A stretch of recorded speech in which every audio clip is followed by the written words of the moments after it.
ఇవాళ మనం చేయబోతున్నాం చారు, చింతపండు చారు. ఎలా తయారు చేయాలో చెప్తాను చూడండి. చూసారుగా, 1 లీటర్ గిన్నె అండి. ఆ లీటర్ గిన్నెతో 1 లీటర్ గిన్నె వాటర్ తీసుకోవాలి. చిటికెడు పసుపు, చారుగుండ. ఇది మేము ఇంట్లో తయారు చేసుకున్న చారుగుండ అండి. ఇది ఎలా తయారు చేయాలో మీకు ఒక స్పెషల్ వీడియో నేను చేస్తాను.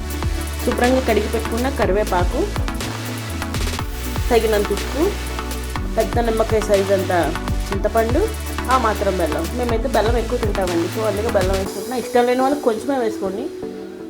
వేసుకోవడం మాత్రం వేసుకోవాలండి. కొంచెం వేసుకుంటే చక్కగా బెల్లం రుచి అనిపిస్తుంది చారుకి. ఆవాలు, మెంతులు, పోపు మామూలేనండి. పోపు లాస్ట్లో పోపెట్టి కూడా ఆవాలు, మెంతులు వేసి పోపెట్టి కూడా. దీన్ని ఎలా తయారు చేయాలో చూద్దాం. ఇప్పుడు మనం ఈ నీళ్ళల్లోనే ఈ చింతపండు ఇది అన్నీ వేసుకోవాలి. బెల్లం వేసుకొని ఒక 3 చెంచాలు చారుగుండ. మాది కొంచెం పెద్ద ఫ్యామిలీ అండి, అందుకే మేము ఇంత పెద్ద గిన్నె పెట్టుకోవాల్సి వస్తుంది. ఒక చిటికెడు పసుపు, ఇంకో కొంచెం వేసుకోవచ్చు. పసుపు మంచిదండి ఆరోగ్యానికి. ఇంకొంచెం వేసిన కరివేపాకు, బాగా శుభ్రంగా కడిగి పెట్టుకున్న కరివేపాకుని మనం చక్కగా ఇందులో వేసుకోవాలి. తర్వాత నాకైతే ఒక 2 టేబుల్ స్పూన్ దాకా సాల్ట్ పడుతుంది. ఒక 2 టేబుల్ స్పూన్స్ సాల్ట్.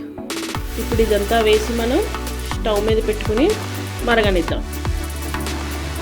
చూసారు కదండి, మనం ఇందాక వేసుకున్నవన్నీ ఇంగ్రీడియంట్స్ అన్నీ ఇలా చారు పైకి మరగడానికి రెడీగా ఉన్నప్పుడు ఇలా పైకి ఇలా ఫ్లోట్ అవుతుంది అన్నమాట.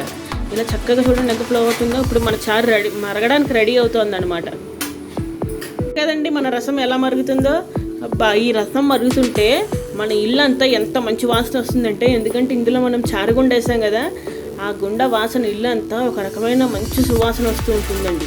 మేము ఆ చారుగుండలోనే ఇంగు వేసి ఆడతాం కాబట్టి ఇంక స్పెషల్గా ఇందులో ఇంగు వేయాల్సిన పని లేదు.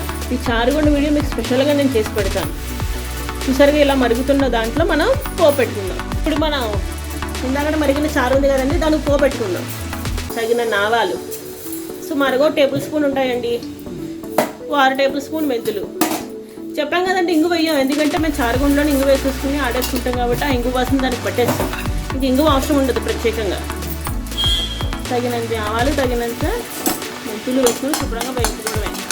మీడియం ఫ్లేమ్లో పెట్టి వేయించుకోవడమే. 1 టేబుల్ చెంచా నూనె చాలండి, ఎక్కువ అక్కర్లేదు. పెద్దగా నూనె ఏం పట్టదు దీనికి.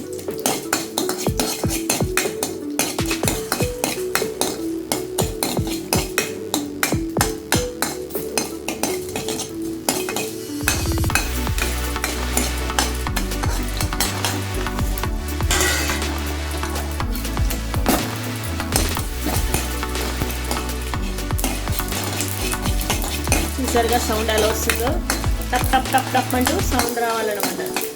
వచ్చిందే అయిపోయినట్టే మనకి. అదిగో అలా వచ్చింది. అలాగా పక్కన చారులో వేసుకోవాలి.